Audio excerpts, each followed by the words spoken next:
يا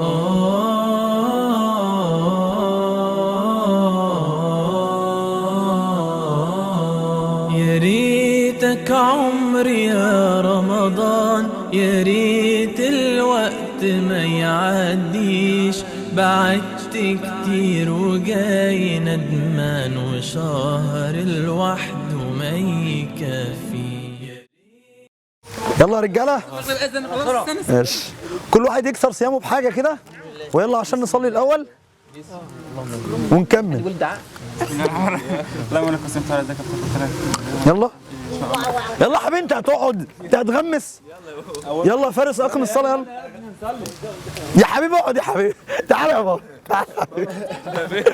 يلا الله أكبر الله أكبر، أشهد أن لا إله إلا الله، أشهد أن محمدا رسول الله.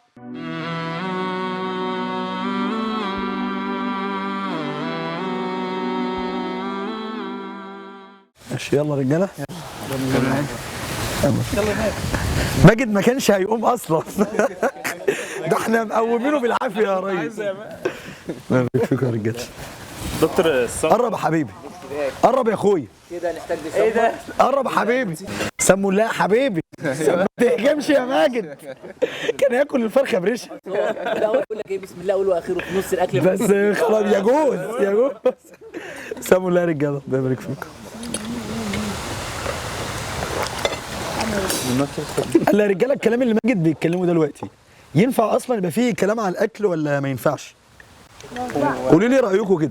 ينفع يا دكتور. بس يا شيخ يا دكتور محمد، في ناس قالت لك مش على السنة، وفي برضه في الناس أنا عامة في ناس عندها ريب في الموضوع ده. من الحاجات اللي مشهوره بالغلط ان هو لا يجوز الكلام عن الاكل والكلام ده، انما عادي في فعل النبي صلى الله عليه وسلم والصحابه ان كان ممكن يبقى فيه كلام عن الاكل عادي مش حرام ولا حاجه خلاص.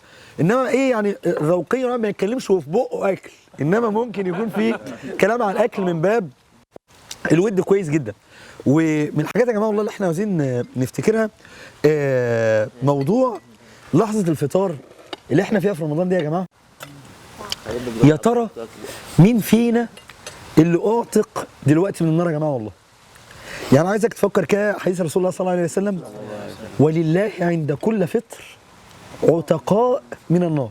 من الحاجات يا جماعه والله اللي عايزين نفكر فيها بجد موضوع نوايا الصيام اللي احنا نفكر فيها، ونقطه ايه الحكمه ان ربنا سبحانه وتعالى بيعلمنا خلال شهر رمضان ان احنا نصوم شهر كامل.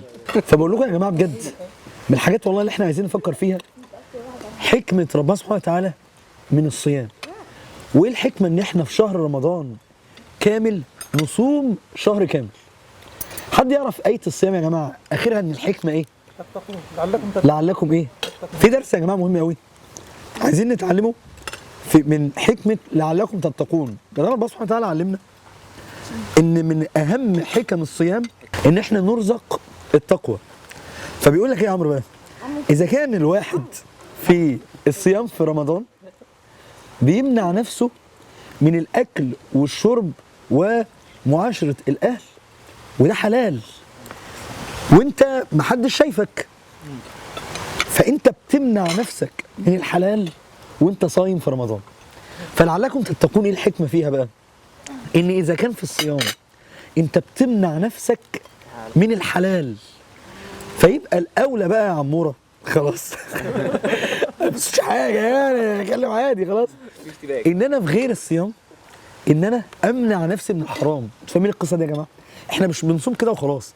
الصيام مش تعسيفه، مش موضوع ايه مجرد ان احنا فتره ما بناكلش وبنشرب وبنعطش ونجوع. السيده عائشه رضي الله عنها بتقول كم من صائم ليس له من صيامه الا الجوع والعطش. اهم حاجه الصيام ده هيثمر ايه في حياتك وفي شخصيتك. دي اهم نقطه يا جماعه احنا عايزين نتعلمها. لحظه الانكسار اللي بتبقى قبل المغرب ب10 دقايق دي بجد والله تحس انك لما بترفع ايديك وبتدعي في الوقت ده بتستشعر الاجابه والله. طب دلوقتي يا مصطفى يعني انت كان بيبقى دايما انت بتشتكي من ان الى حد ما بتتعب شويه من موضوع الصيام خلاص، وايام كتير مثلا ما بتعرفش انك تصوم وكده. طيب انت ايه رايك بقى وانت في شهر رمضان اهو قدرت انك تصوم شهر كامل، حاسس انك متشجع اكتر مثلا على الصيام وكده؟ اكيد طبعا. سبحان الله والله. انت تحس ان قدرتك على الصيام 30 يوم متواصل بتديك في حد ذاتها دافع ان مفيش مستحيل زي ما كنا بنقول، انك تقدر تصوم بجد. انك دايما عايزين نكلم الشباب والبنات اللي يقول لك انا والله مش قادر، انا ما بصومش اثنين وخميس، اصل انا ما بقدرش، انا عندي شغل، انا عندي كليه، اصل انا بتعب بقع بعمل. فعاوزين نقول لك قدرت تصوم شهر كامل اهو، فايه المشكله في انك تصوم يوم؟ فاللي انا عاوز اقوله يا جماعه ان بالنسبه للشباب اللي بيقول لك انا ما بصومش اثنين وخميس او ما بصومش 13 14 15 عشان انا ما بقدرش، فاللي عاوزين نقوله ان رمضان اكبر دليل على انك تقدر. فكر نفسك دايما بانك بتقدر تصوم شهر كامل متواصل. فايه المشكله لما انت هتصوم يوم؟ وهتلاقي ان في ناس اصلا كليتها بتخلص متاخر. يعني انت في هندسه مثلا انت بتخلص اليوم الدراسي الساعه كام مثلا؟ خلص على الساعة 4. يعني بتخلص على الساعه 4 يعني، والمغرب مثلا في اوقات كتير بيبقى مثلا الساعه 5 مثلا في الشتاء، الساعه 6 6 ونص مثلا زي الايام دي. فهتلاقي ان ممكن واحد ما نواش من بدايه اليوم انه يصوم وقال لك انا مش هقدر ومش هستحمل، انا عندي شغل في الكليه وكده. ولعلمك ان فعلا ممكن يحصل يوم تبقى انت من اوله لاخره ما اكلتش الا بسكوته. حصلت معاك قبل كده ولا ايه؟ وانا عشان طبيعه شغلي وكده لازم اشرب قهوه، اشرب نسكافيه الصبح، ما بقدرش اكمل يوم من غيرهم. طب انت يعني انت بيبقى طول اليوم ممكن انت تبقى على قد كوبايه نسكافيه بس ساعات؟ اه. فانا عايز اقول نقطه ايه؟ ان انا عايزكم يا جماعه سواء ماجد او غيره، عاوزك تحط في الميزان كده حديث النبي صلى الله عليه وسلم اللي هو من صام يوما لوجه الله باعد الله بينه وبين النار 70 خريفا. يعني ايه يا رجال؟ مين يعرف يا رجال يعني ايه 70 خريفا؟ 70 سنه. يعني 70 سنه. فانا عاوزين نتكلم عن نقطه مهمه بقى يا جماعه، ان انا عاوزك تحط في الميزان كده مج النسكافيه ولا 70 سنه غفران من ربنا سبحانه وتعالى. تخيل ذنوب 70 سنه، الذنوب القديمه، كل الحاجات اللي انت وقعت فيها قبل كده. فيا ريت يا جماعه والله لو احنا فكرنا بالفكر ده صدقني ايام كتير والله هنصوم ومش هنضيع الصيام فيها ابدا. صدقوني. قارن قول انا مثلا ايه، طب انا السندوتش ده ولا ال 70 سنه؟ المج ده ولا 70 سنه؟ واقول لك على حاجه ظريفه جدا. طب ايه المانع لو حد مثلا شغله من بدري ومحتاج مج النسكافيه ده الصبح بدري جدا؟ ايه المانع انك تتسحر متاخر؟ قال رسول الله صلى الله عليه وسلم ما زالت امتي على خير ما داموا يبكرون الفطر ويؤخرون السحور. ان بجد والله لما الواحد يجي يحسبها ان انا عاوزك تحط في دماغك كلمه ايه اللي يستاهل؟ ايه اللي يستاهل ان انا اضيع قصاده 70 سنه؟ وتيجوا يا رجاله نتفق على قاعده حلوه قوي، ان لو واحد مثلا هيحس ان هو هيتعب او كذا، اعمل في الصيام النوافل حركه حلوه قوي يا رجال. انوي الصيام في ايام الاثنين او الخميس او 13 14 15 وقول لنفسك انا صائم ما لم يثبت العكس. يعني يقعد الشيطان يقول لك يا عم ده انت هتتعب، ده انت عندك مشوار كذا، ده انت عندك محاضره كذا، ده انت عندك نوم كذا. قول خلاص انا صائم ما لم يحدث العكس. لو تعبت قوي هفطر. المهم ان انا ما اضيعش على نفسي الثواب، ما اضيعش على نفسي ثواب ال 70 سنه. ولو حصل يوم ان انت مثلا قمت الظهر او الساعه 11 وبتاع وهتقوم على شغل ورا بعضه وما كنتش فطرت، كمل اليوم صيام. المهم ان مفيش حاجه في الدنيا تستاهل ابدا ابدا ان يضيع منك 70 سنه. فكر دايما الحاجه لا او المشوار او الحاجه انت هتتابع قصادها وال70 سنه وشوف هترجح انهي كفه. ده كمان حضرتك في النافله، بقى في المشكله كلها في ناس بتفطر في الفرض نفسه. سبحان الله يعني طبعا بيبقى فيه. طب حد عارف يا رجاله الحديث بتاع ايه عقاب اللي بيفطر يوم في رمضان؟ طبعا يعني فيما معناه لا يقبل منه صيام الظهر كله. حد يفتكر يا رجاله في رحله الاسراء والمعراج لما رسول الله صلى الله عليه وسلم شاف عقاب اللي بيفطروا يوم من ايام رمضان؟ حد يفتكر ايه العقاب ده في رحله الاسراء والمعراج؟ تفتكر يا فارس؟ لا بصراحه لا. رسول الله صلى الله عليه وسلم صلى الله عليه يا جماعه شاف ناس معلقه من اشداقها. انت متخيل؟ تخيل واحد متعلق بكلاليب من بقه قصاد اللي كان بيفطروا وبياكلوا وبيشربوا في رمضان. فشوف العقاب عامل ازاي؟ عقاب من اشد ما يكون.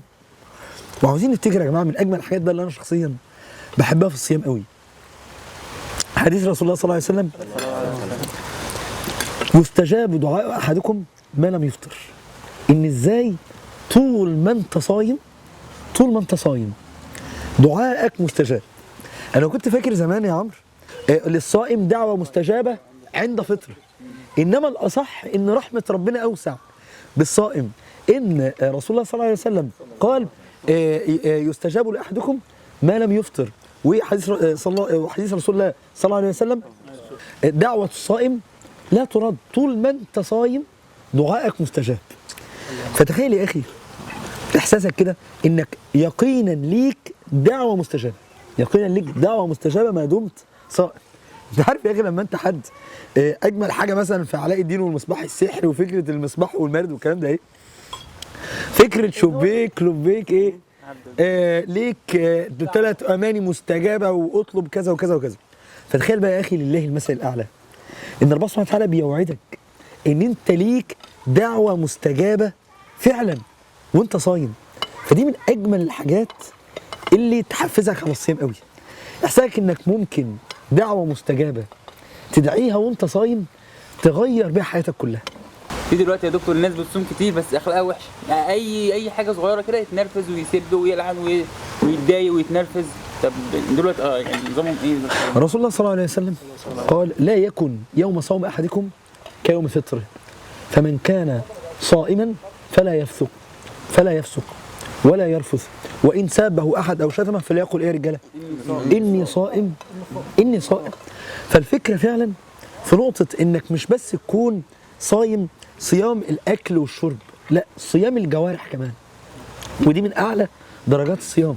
طب يا دكتور بالنسبه بقى اللي بينام يوم متسحر وده بقى تمام يقوم داخل نايم محدش يا جماعه يصحينا الا ايه على اذان المغرب زي ناس كده ان شاء الله صحابي بالصبح ما شاء الله ان شاء الله، اللي هم الناس الوحشين اللي بيصحوا المغرب. ايوه عارفهم انا الوحشين دول.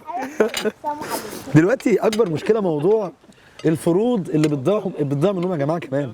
يعني غير انك كده انك ما قضاش حاجه من الصيام، المشكله في ان لا صيام لمن لا صلاه له.